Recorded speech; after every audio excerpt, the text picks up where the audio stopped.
Good morning. My name is Crawford Del Prete. I'm the president of IDC, and it is my pleasure to welcome you to IDC Directions Portugal 2020. I'm very sorry I couldn't be there in person with you, but it is my thrill to be presenting to you virtually about our 5 stages of enterprise recovery and charting your course to the new normal. We are living in extraordinary times. The impact of COVID-19 has impacted all aspects of the world, and of course, what we cover here at IDC, which is IT spending. So over the next 15 to 20 minutes or so, I would like to cover a few areas as it relates to understanding how your enterprises can recover and capitalize on a new normal that we believe will emerge as a result of what we've been through with COVID-19. And the 5 areas I'd like to cover is how transformation has been interrupted and what that impact has been on IT. Cover the 5 stages of enterprise recovery and how we will ultimately get from recession to a new normal to growth. Talk about aligning company strategies across industries and how different industries are responding and what the impact has been on specific industries. Talk about the considerations for the 3 control planes, and specifically that means how enterprises are managing and controlling their business and what's most important to them in this pandemic, and then wrap up with some summary and guidance. Now, it's very, very clear that from an overall standpoint, we are living, this has been an incredible shock to the system, and we're living in an extraordinary era. But as Mike Tyson, the famous boxer, once said, everyone has a plan for their fight, and they can practice that plan and they can work on executing that plan. But when they actually get into the ring and they get punched in the face, everything changes. And that's really what happened with COVID. COVID was a punch in the face to the economy and to IT spending. And if you look at the chart here, you can see total IT spending, core IT spending, which doesn't include telecom spending, as well as real GDP. And you can see on the right-hand side of the chart how much all 3 of those dropped to as low as -5% at the depths of the impact of COVID-19. And then we saw that increase and come back up as we're starting to see that come back up as we get into late 2020. And then ultimately by mid-2021, we expect to see more of a return to a new normal, but probably not until later in the year as we see the impact of COVID inconsistently run through different economies around the world. But what we set out to do at IDC, and we published over 800 documents on COVID-19, is to really understand what are the 5 stages of recovery and what each of the stages means. So when we look at those 5 stages of recovery, we can see that this will be a U-shaped situation. At the top, you can see that these are the things from a business focus that enterprises need to do as we move through each of the stages of the crisis. So if you look at the bottom, you can see the economic situation. In the blue on top is the business focus. So in the COVID crisis, it was a shock to the system, and companies focused on business continuity. And then as we got into an economic slowdown, it turns into cost optimization. And then we moved into business resiliency, and there we are in a recession. Now, unfortunately, we're going to flip-flop between these 2 for quite some time as the virus flares up in different regions. And some industries will likely see second rounds of cost optimization. Ultimately, we get into a phase as we start to move out of the recession and into the next phase to targeted investments. And that signals a return to growth, and then ultimately a new normal and the future enterprise. So what does that mean? It means that the technologies we're investing in today are the technologies that will shape the future enterprise and the next normal in the future.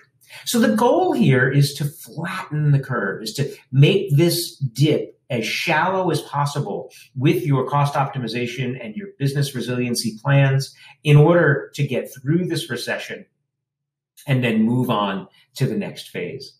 And of course, this is happening at different rates all around the world.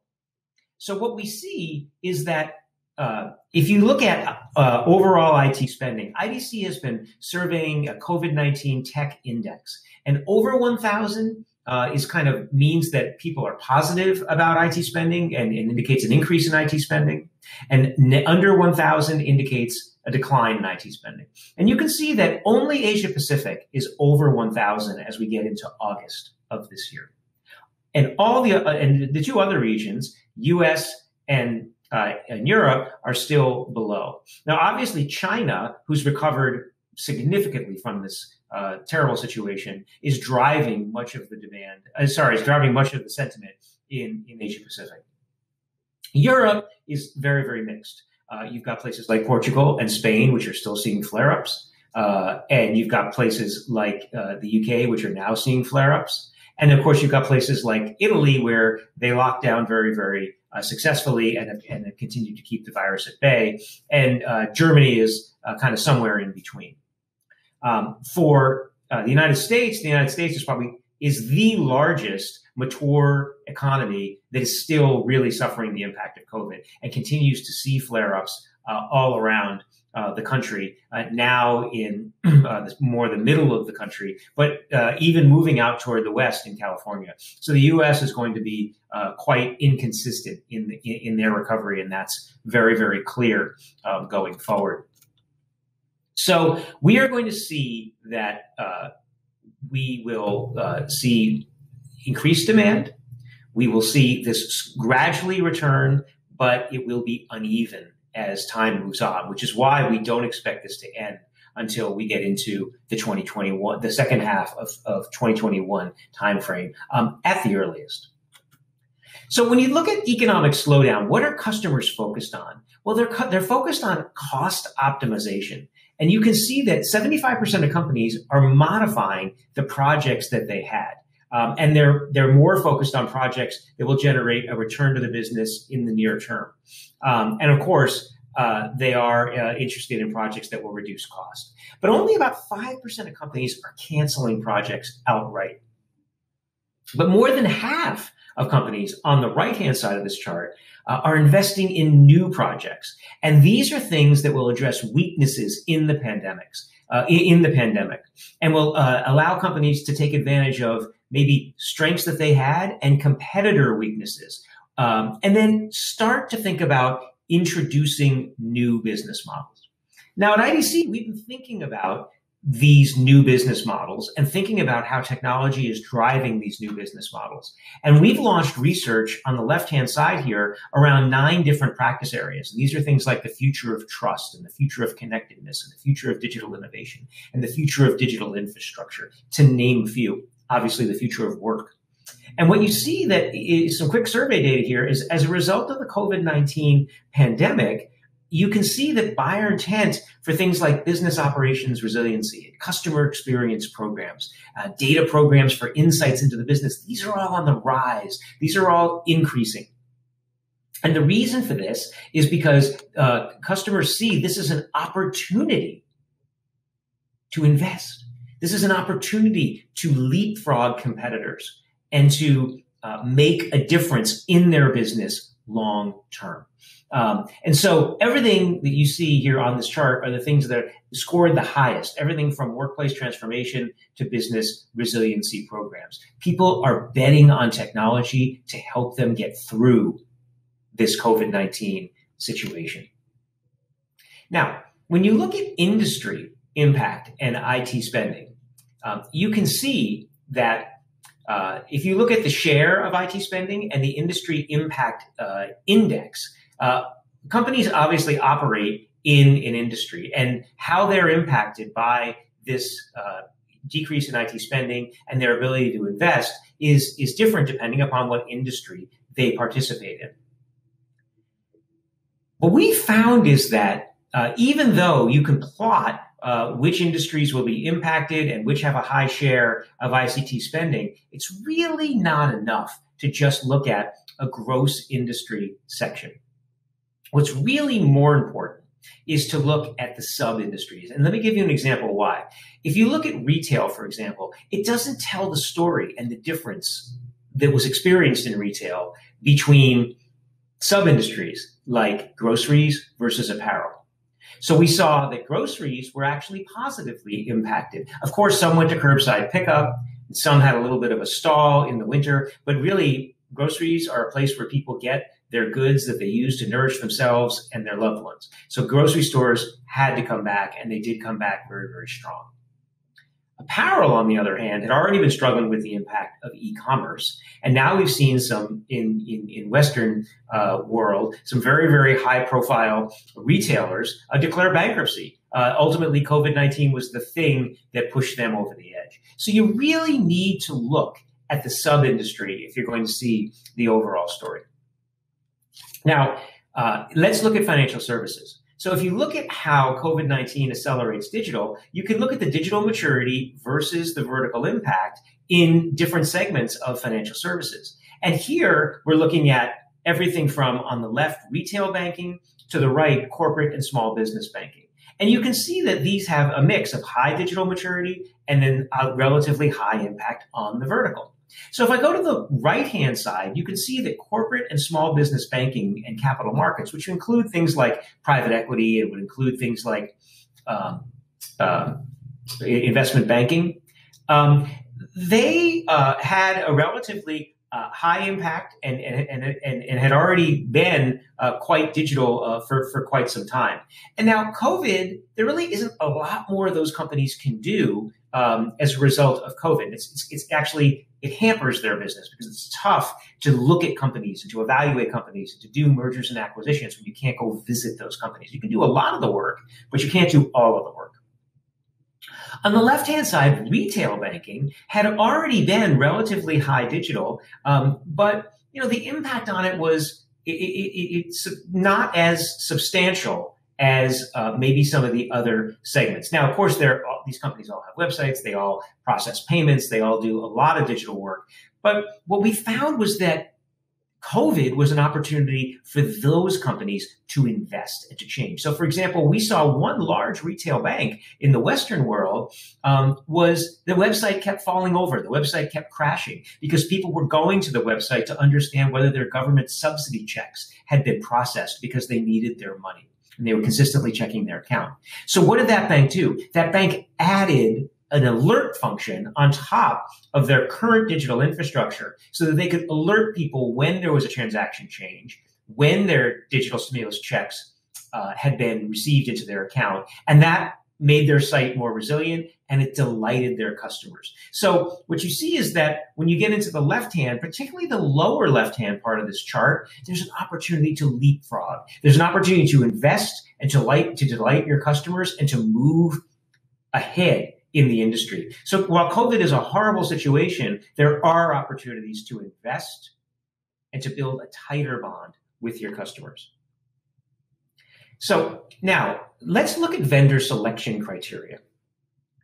We're seeing that vendor selection criteria is changing. In our most recent COVID survey, we asked what are the top buying criteria for your next purchase. And you can see that on the left of this chart. And not surprisingly, these are things like product reliability and technological innovation and features and functionality. And on the right-hand side, you can see these are the things that have increased the most in terms of importance. And you can see that customers want reliable products. They want products that provide them with a significant amount of innovation. Why do they want that? That's back to the last chart. They want to be able to leapfrog. They want to be able to delight their customers with innovation. And that translates to features and functionality. And of course, it's very, very important in terms of needing to provide a secure, modern architecture. And then, of course, customers want to be able to engage their customers with customer service and the highest degrees of customer satisfaction. And you can boil these things down to three areas: choice, control, and a sense of comfort.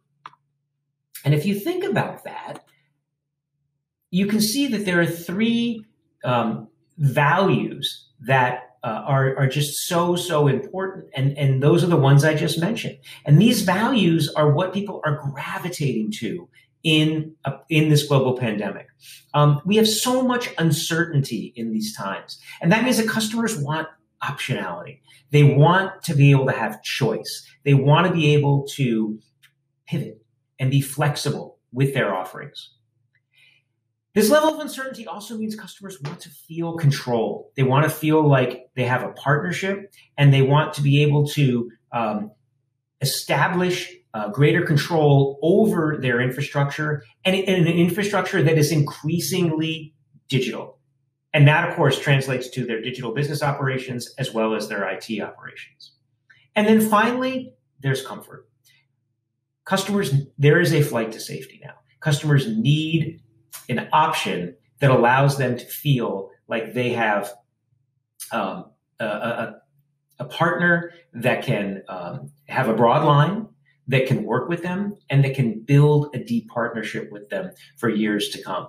And that this also means social responsibility, and it means being able to buy into an ecosystem. It means being able to buy into an ecosystem that's thriving and that will grow over time. And that does provide a significant amount of comfort to customers as they're making these decisions. So when you think about what a customer is doing is, they've got these values in these uncertain times of I need choice, I need control, and I need comfort. But to do what? And the answer is to manage these control planes. And when we think about the next new normal for IT investment, there are these three really important control planes.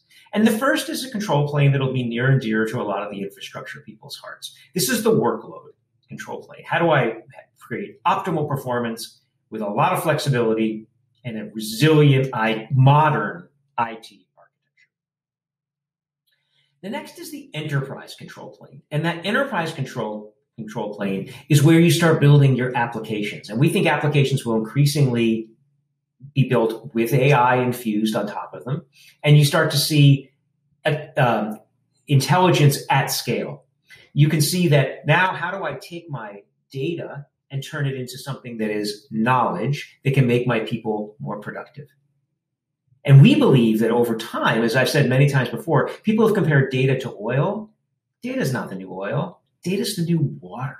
Data is what you live on. You can't live without data in a modern organization. And this, of course, translates to more resilient business operations. So now building on top of that flexible IT infrastructure.